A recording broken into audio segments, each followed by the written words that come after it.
Soy la doctora Carmen Blázquez Domínguez, investigadora de tiempo completo del Instituto de Investigaciones Históricos Sociales de la Universidad Veracruzana. Y estoy aquí para hacer varios comentarios sobre el libro Memoria de las Independencias, que publicó el Instituto Veracruzano de la Cultura en el 2010 con motivo del Bicentenario de la Independencia y el Centenario de la Revolución Mexicana. Es un libro que tiene 3 coordinadores,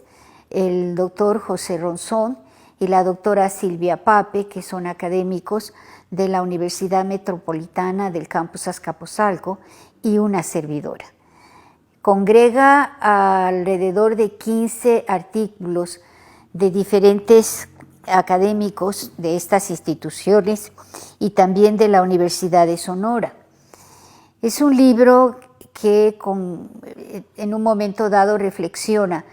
sobre los trabajos realizados por integrantes de cuerpos académicos, comenzando por el cuerpo de Historia e Historiografía de la Universidad Metropolitana, el de Estudios Históricos de la Región del Golfo, siglos XIX y XX, de nuestra Casa de Estudios, la Universidad Veracruzana, y el cuerpo académico Estudios Lingüísticos, Tipológicos y Etnoculturales en Lenguas Indígenas y Minoritarias de la Universidad de Sonora. Es un libro que reúne las inquietudes y el esfuerzo de un grupo de académicos que hemos venido trabajando juntos, preocupados por reflexionar sobre nuestro pasado, vincularlo con el presente y a su vez lograr difundir este conocimiento histórico con la firme convicción de que la historia y el pasado histórico es un precedente para entender nuestro futuro. Y nos sentimos muy contentos de que el Instituto Veracruzano de Cultura busque el formato digital para nuestro libro, que aborda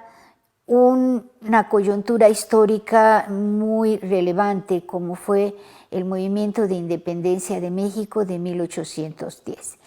En este año del 2021 se celebra la consumación de la independencia, pero es un buen momento también para reflexionar en trabajos como este, que al final de cuentas siguen teniendo vigencia en función de sus exámenes, del análisis que realizan y de las propuestas que presentan. Este libro conjunta alrededor de 15 estudios y esos 15 estudios pueden resumirse en 3 grandes ejes. Un eje que estudia el espacio, un eje que estudia los actores históricos y otro eje que se ocupa de discursos históricos e historiográficos. Estos ejes que en conjunto estuvimos de acuerdo en estructurar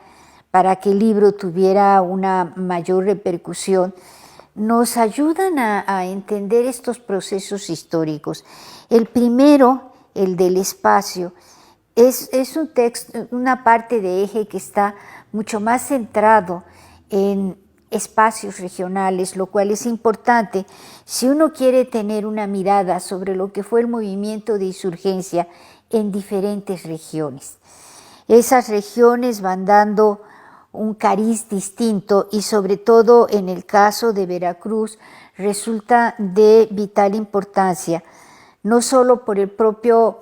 proceso de guerra de independencia, sino porque al final de cuentas el puerto de Veracruz tenía un papel relevante y jugó un papel muy distinguido en la consumación de esa guerra de independencia. Tanto el puerto de Veracruz como el territorio veracruzano y la región de Córdoba. Pero en este caso, los trabajos que en un momento dado se presentan en este eje abordan otras cosas que hay que considerar en medio de la guerra, como lo que es la población y como lo que es, al final de cuentas, el territorio novohispano. El segundo eje corresponde a actores de la guerra de independencia, y un poco esos actores están considerados en un examen, pero a la vez la construcción de lo que podría ser la visión de héroes, por ejemplo, o de personajes históricos asociados con acontecimientos muy específicos. Por ejemplo, actores históricos como los viajeros y cómo percibieron la guerra y cómo dejan constancia de ello, o la reflexión sobre José María Morelos y el juicio que le hace el Santo Oficio cuando es acusado por delitos de lesa majestad, y cómo esto sirve como punto de partida en el futuro reciente de su momento para comenzar a construir a Morelos como un héroe nacional. Hay otros actores históricos que, como podrían ser, por ejemplo, la población indígena de lo que sería el antiguo Totonacapa, y cómo intervinieron en la guerra y cómo lo vieron, ¿no? Hay también un tercer eje que se ocupa de discursos históricos y problemas historiográficos.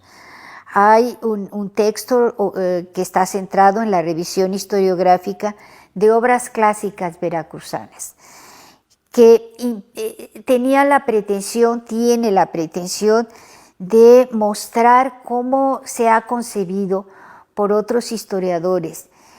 clásicos, como los denominamos nosotros, la guerra de independencia y la propia independencia. Y esto es importante porque entender coyunturas históricas de tanta relevancia como fue, por ejemplo, la forma como se inicia ese movimiento de independencia, la forma como termina el movimiento de independencia y la forma como se transita de ser una colonia a ser un primer imperio, el imperio de Agustín de Iturbide, y pasar a un sistema republicano federal como la Primera República de 1824,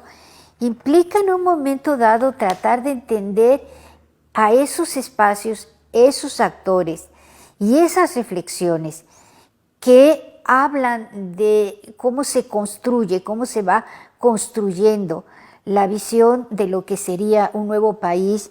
un nuevo México, una nueva sociedad. Un proceso muy lento, muy complejo, que se inicia precisamente en ese proceso de guerra de independencia, ¿no? Hay algunos autores muy clásicos, como por ejemplo Luis Chávez Orozco, ¿verdad?, que trata de reflexionar no solo en las circunstancias o en las causas y actores que casi todos conocemos, sino que intenta ir más allá, tejiendo un entramado más complejo que explique lo que era el espacio novohispano, los sentimientos que estaban generándose allí, las dificultades, las expectativas o las aspiraciones, ¿no? Y el libro termina con una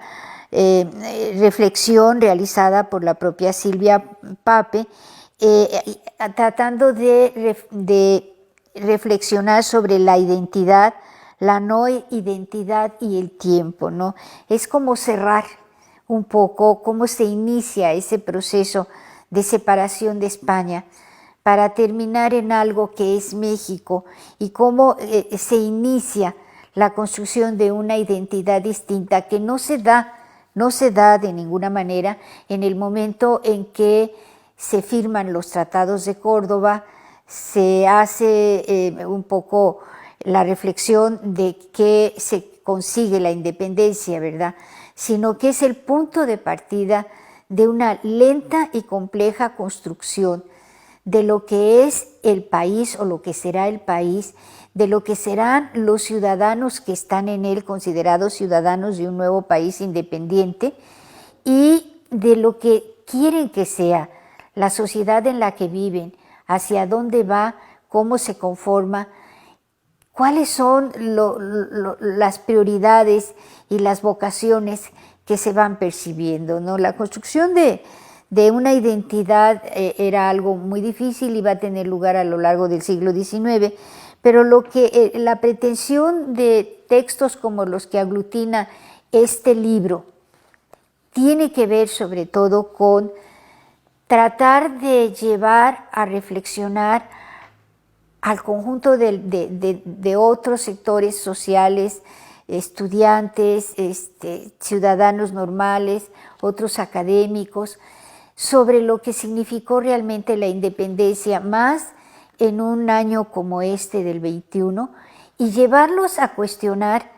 y a preguntar, a hacerse preguntas sobre ese final del proceso de independencia, esa culminación de la guerra, y a reflexionar en lo que viene después, en el lento aprendizaje de lo que significó para México ser un país independiente, constituirse como tal y a sus ciudadanos considerarse como mexicanos, casi 3/4 partes del siglo XIX. Pero la guerra de independencia es, al final de cuentas, el precedente histórico al que tenemos que referirnos. Para concluir estos breves comentarios, espero haberlos invitado a consultar el libro que estará disponible en la dirección www.ibec.gov.mx. Es una lectura que es ligera, es atractiva y está disponible.